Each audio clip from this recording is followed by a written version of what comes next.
There are moments in life when silence feels heavier than noise. When the world around you seems to move on, but inside, something stays stuck.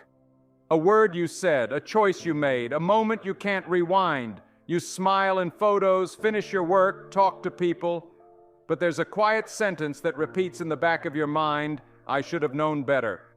Forgiving others is difficult, but forgiving yourself? That's something else entirely. And the truth is, you're not alone in this feeling. Many people carry invisible bags of guilt so heavy they can barely breathe.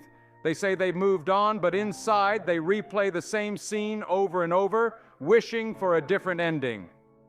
Why is it so hard to forgive yourself?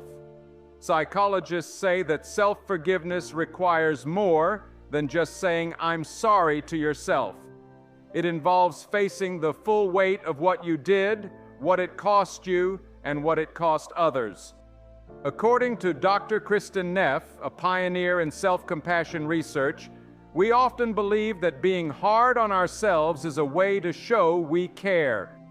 We think that self-criticism is what keeps us accountable, she explains, but in reality, it often just keeps us stuck. We replay our mistakes because part of us believes we deserve to suffer, that somehow suffering equals redemption. But does it? When you make a mistake, especially one that hurts someone else, you might feel like you owe the world your pain. You might think that forgiving yourself too soon means you're excusing what you did. So instead, you punish yourself quietly. You avoid certain conversations. You turn down opportunities. You shrink your own joy. But the pain doesn't heal just because you keep bleeding. Here's the truth most people don't hear enough.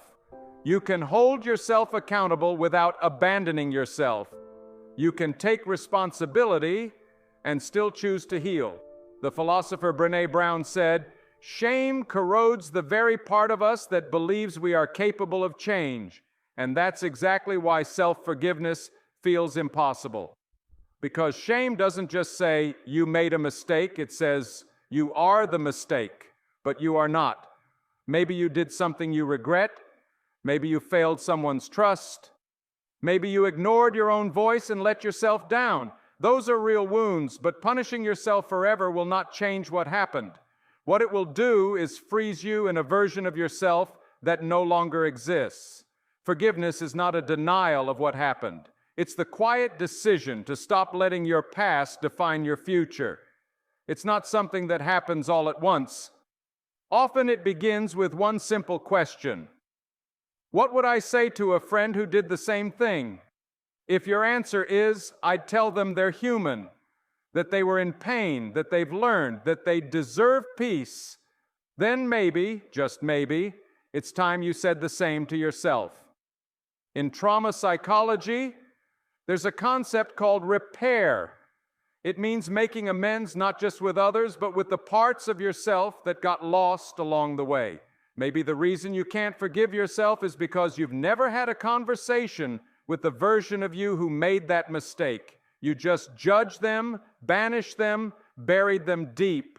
But what if they weren't trying to ruin anything? What if they were scared, confused, unhealed, or just human?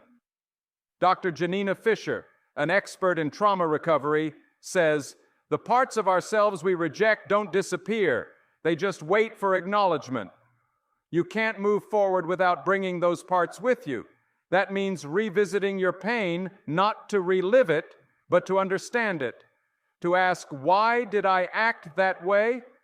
What did I believe about myself at the time? And the answers may surprise you.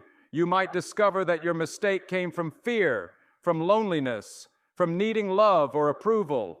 You might see that you were doing the best you could with what you knew back then. And if that's true, then maybe the question isn't, why can't I forgive myself? But why did I think I didn't deserve to? Self-forgiveness doesn't mean you forget. It means you remember and choose to grow anyway. It's okay if you're not ready yet. Forgiveness, like grief, doesn't follow a straight path. Sometimes it takes years. Sometimes it comes in waves. But what matters is the direction, not the speed. Begin by giving yourself permission to heal, by recognizing that your pain is valid, but so is your growth. You don't have to be perfect to be worthy of peace. Think of the person you've become since then, the insights you've gained, the effort you've made. That's not nothing. That's the beginning of redemption. Viktor Frankl, a Holocaust survivor and psychiatrist, wrote, "When we are no longer able to change a situation, we are challenged to change ourselves." Maybe you can't change what happened, but you can choose who you are because of it. So here's a thought.